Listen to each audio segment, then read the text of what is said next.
যশোর ৪ আসনে বিএনপির মনোনয়ন চান সহকারী জেনারেল নুরে আলম সিদ্দিকী। যশোর ৪ অভয়নগর, বাঘারপাড়া ও বসুন্ধিয়া ইউনিয়ন সংসদীয় আসনে বিএনপির মনোনয়ন প্রত্যাশী হিসাবে মত বিনিময় করেছেন সহকারী অ্যাটর্নি জেনারেল অ্যাডভোকেট নুরে আলম সিদ্দিকী সোহাগ। বিএনপির ভারপ্রাপ্ত চেয়ারম্যান তারেক রহমানের নির্দেশে তিনি দলীয় নেতাকর্মীদের নিয়ে মাঠে নেমেছেন।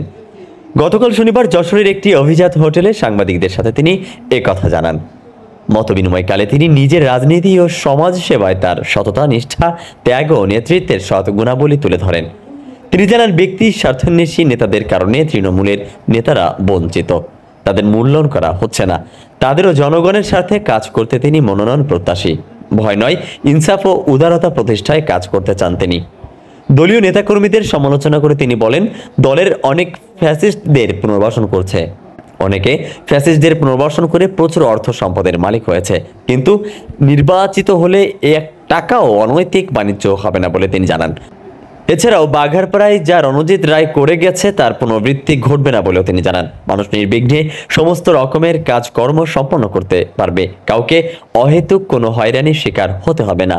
তিনি যশোরে দুঃখ ভাবদাহ সমস্যার স্থায়ী সমাধান করার প্রত্যয়ও ব্যক্ত করেন। মতবিনিময় সভায় বাঘারপাড়া উপজেলা বিএনপির সিনিয়র নেতা মাসুদ আলম টিপু, বাঘারপাড়া উপজেলা বিএনপির সাংগঠনিক সম্পাদক বিল্লাল বিশ্বাস, বাঘারপাড়া পৌর কৃষক দলের সাবেক সহসভাপতি আব্দুল আলিম বক্তব্য রাখেন।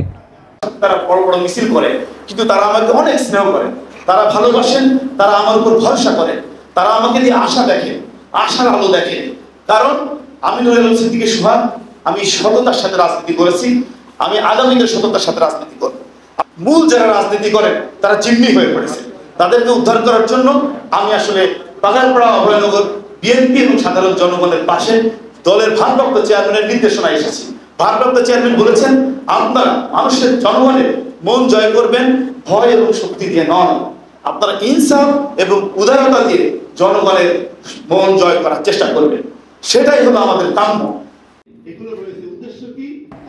শেখ আলী আকবর, গাংচিল টিভি ডেস্ক রিপোর্ট।